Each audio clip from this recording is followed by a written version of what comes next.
Bienvenue à un nouvel épisode de Médecine in 10 minutes. Comme d'habitude, on va droit au but. Le sujet est expliqué d'une manière brève, claire et souvent illustrée. Alors, le sujet d'aujourd'hui est à propos des tumeurs cérébrales. Alors, durant cette présentation, nous allons différencier les tumeurs primaires versus les tumeurs métastatiques, les tumeurs intraaxiales versus les tumeurs extraaxiales, les tumeurs supratinctoriales versus les tumeurs infratinctoriales. Nous avons établir une classification histologique, le caractère clinique des différentes localisations, localisation frontale, temporale, pariétale et occipitale. Nous allons ensuite aborder les risques facteurs, les facteurs héréditaires et les syndromes associés tels que la neurofibromatose, la tubérosclérosis, la maladie de von Hippel-Lindau et les MEN 2A et 2B. Alors, nous allons ensuite aborder le diagnostic, la résonance magnétique et le scanner, et nous allons enfin aborder le traitement, la chirurgie, l'approche radiothérapique, la chimiothérapie, et nous allons terminer par les tumeurs métastatiques secondaires. Alors, en matière de tumeurs cérébrales, il y a 63% des tumeurs sont bénignes et 37% sont malignes. Alors, de tous les cancers qui se développent au cerveau, 20 à 40% sont des métastases. Un petit rappel histologique, la structure du neurone et les cellules astrocytes et les cellules gliales oligodendrocytes. L'origine commune du neurone, c'est le common progenitor. Alors, ce common progenitor, il va donner une cellule intermédiaire qu'on appelle neural progenitor. Alors, ce neural progenitor, il peut se différencier en neurones, mais il peut subir une métaplasie et devenir un médulloblastoma, classé par l'OMS comme stade 4. L'oligodendrocyte provient de l'oligodendrocyte progenitor, qui lui-même provient du glial progenitor. Alors, l'oligodendriogloma, il peut subvenir soit par une différenciation à partir du une différenciation à partir du glial progenitor ou à partir de l'oligodendrocyte progenitor ou à partir de l'oligodendrocyte lui-même. Alors, selon la fréquence, les méningiomas représentent 35%, le glioblastoma, il représente 6%, et les tumeurs pituitaires de l'hypophyse, 14%. Alors, on classe les tumeurs en intraaxiales et en extraaxiales. Alors, les tumeurs qui sont extraaxiales, elles peuvent être subvirales ou épidurales. Alors, les tumeurs intraaxiales, les incluent l'astrocytoma, le glioblastoma et les pendymomas. Alors que les tumeurs extraaxiales, elles incluent le méningioma, le craniopharyngioma, le germinoma et les métastases. On classe aussi les tumeurs en suivant les tumeurs supratinctoriales et les tumeurs infratinctoriales. Alors, il est admis que supratinctoriales, c'est surtout les tumeurs de l'adulte, alors que les tumeurs infratinctoriales, donc c'est le toit du cervelet qui est la bordure, qui est la frontière entre les deux types de. Alors, infratinctorial, c'est surtout les enfants.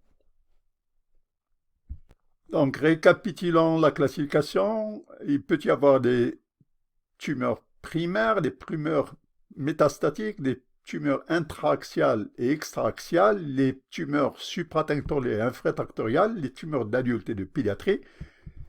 Il y a aussi les tumeurs bénignes et les tumeurs malignes. Alors, les tumeurs bénignes et non invasives, mais sont dévastatrices du fait de leur expansion, parce que la masse du volume du crâne est fixe. Les tumeurs malignes, quant à elles, elles peuvent avoir une croissance rapide, elles deviennent invasives, et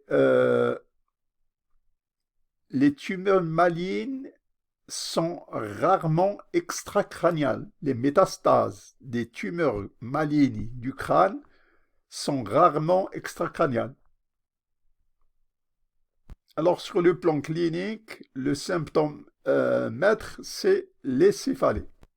Les caractères des céphalées, c'est des céphalées souvent matinales. Il faut faire attention aux céphalées qui apparaissent soudainement chez une personne du troisième âge. Les céphalées réveillent surtout du sommeil. Les céphalées sont aussi aggravées par le Valsalva. Et il faut se méfier des céphalées qui s'accompagnent des troubles de la vue. Alors, sur le plan clinique, il y a un déficit neurologique progressif avec une faiblesse motrice, mais surtout c'est une atteinte des nerfs crâniens. Les céphalées s'accompagnent de vomissements, ils peuvent s'accompagner aussi de convulsions et d'un œdème papillaire. Alors, les symptômes des tumeurs crâniennes s'accompagnent souvent de compression des nerfs. Alors, nous sommes ici au carrefour du sinus caverneux, et de ce carrefour du sinus caverneux, il y a une multitude de nerfs qui émergent. Alors, le quatrième, trochléen, une torsion, la rotation interne. La troisième paire, c'est le strabisme. Le nerf V1, c'est ophtalmique, c'est le pourtour du globe oculaire. Le nerf V2, c'est le mandibulaire. Alors, la sixième paire, c'est un strabisme. Et la compression du chiasma, c'est une hémianopsie temporale bilatérale. Pensez aussi à la compression de la carotide interne. Alors, il y a des localisations spécifiques en fonction de la localisation de la tumeur. Il y a la localisation frontale, temporale, pariétale et occipitale. Alors, si la tumeur a une localisation frontale, il y a un changement de la personnalité. Alors, ici, c'est un sourire, ici, c'est des larmes, ici, c'est crispé, ici, c'est triste. La personnalité change. De jugement, il est diminué.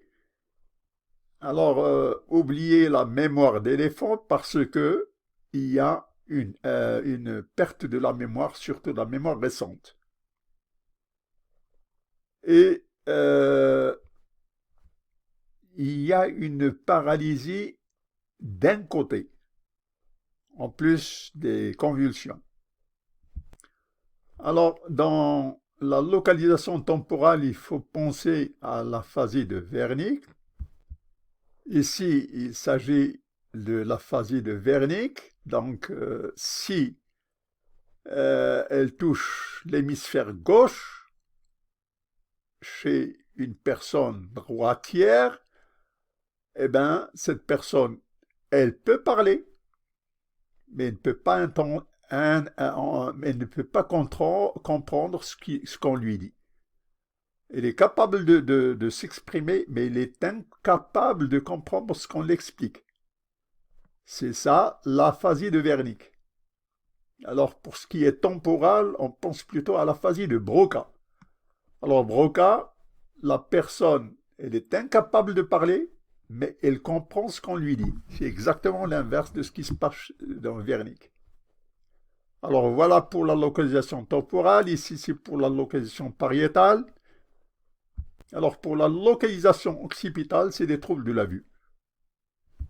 Alors, un droitier, c'est l'hémisphère droit, donc c'est le cerveau de l'écriture, du langage, du calcul des maths, de la logique et de la pensée linéaire. Alors, quand on est droitier, on est plus contrôlable, on est plus prédictible et, et plus ordonné. Quand on est gaucher, eh ben, c'est émotionnel, c'est la créativité, c'est l'imagination, c'est l'image globale et holistic thinking. Euh, Ici, c'est une personne qui a besoin d'être crue. Alors, quelles sont les causes des tumeurs cérébrales? Elles sont inconnues, on ne connaît pas les causes, mais on connaît les facteurs de risque. Alors, l'exposition au vinyle de chlorure, au virus Epstein-Barr, aux radiations ionisionnantes, tout ça sont des facteurs de risque. Mais il existe des syndromes héréditaires associés, tels que la neurofibromatose, la tubérosclérosis, la maladie de Von Hippel-Lindau et l'exposition au cell phone est encore à l'étude. Alors, Von Hippel-Lindau, pensez hippopotame. Alors, le domino pour dire que c'est autosomal dominant. Mutation se produit dans le gène, dans le chromosome 3. Elle survient chez un adulte jeune. Il y a des céphalées et des bourdonnements avec une ataxie. Alors, il y a une perte de la vision, il y a des hémorragies rétiniennes, il y a un adénome du pancréas, un phéochromocytome, un cancer rénal et un cystodéma de l'épididyme. Alors, hémangioma glioblastoma vasculaire.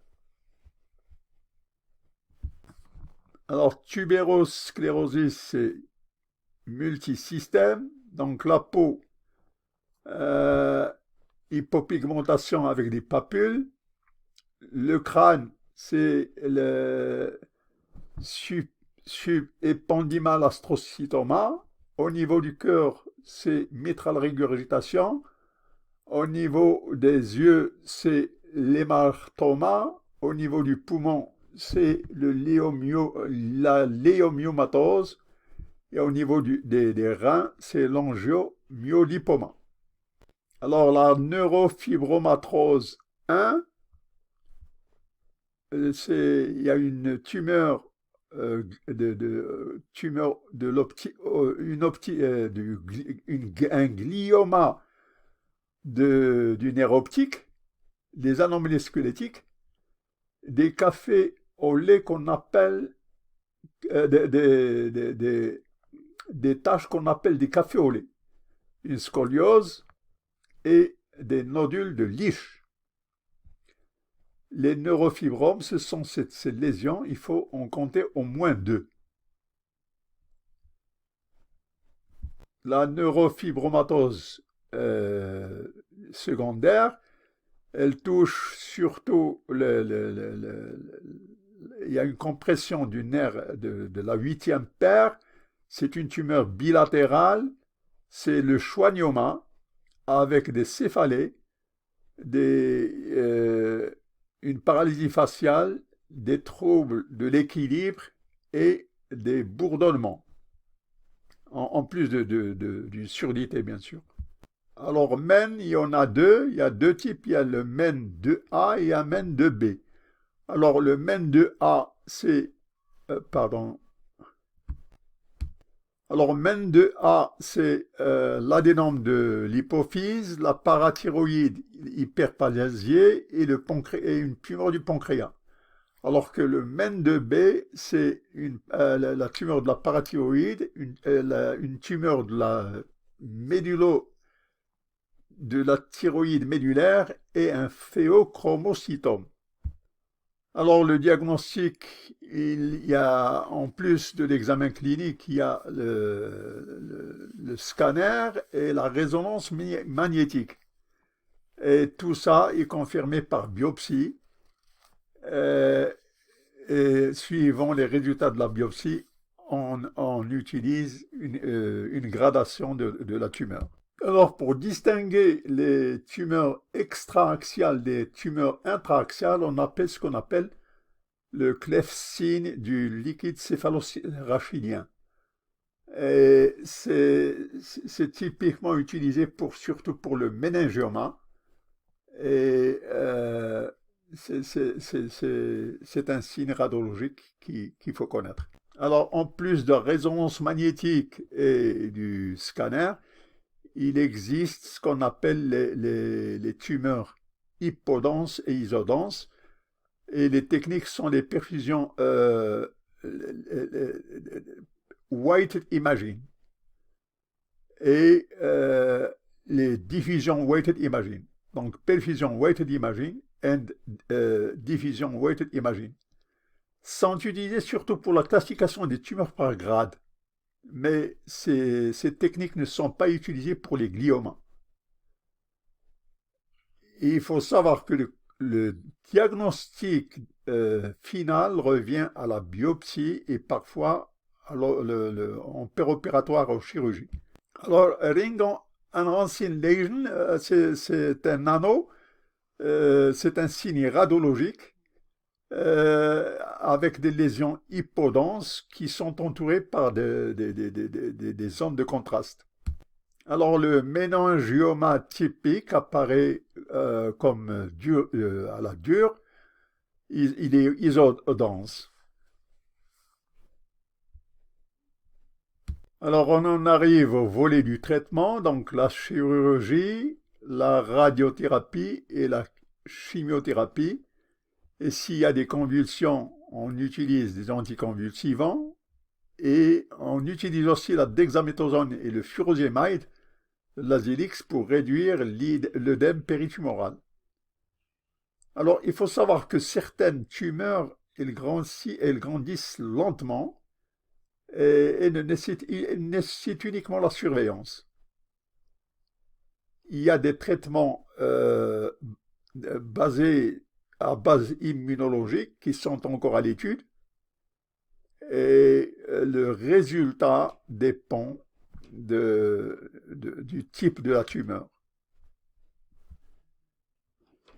Alors, transphénoïdal approche est utilisée pour les tumeurs pituitaires. Alors, les tumeurs métastatiques secondaires, donc, elles sont 4 fois plus communes que les tumeurs primaires. Et la moitié des métastases proviennent du poumon, mais elles peuvent venir d'autres organes.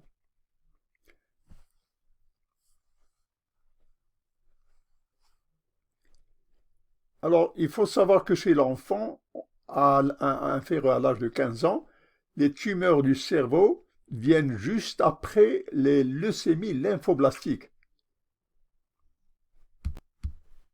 Merci d'avoir assisté à cet épisode de Médecine en 3 minutes. Voulez-vous appliquer le bouton like, d'adhérer à la chaîne si vous ne l'êtes pas? Vos commentaires sont toujours bienvenus. Merci.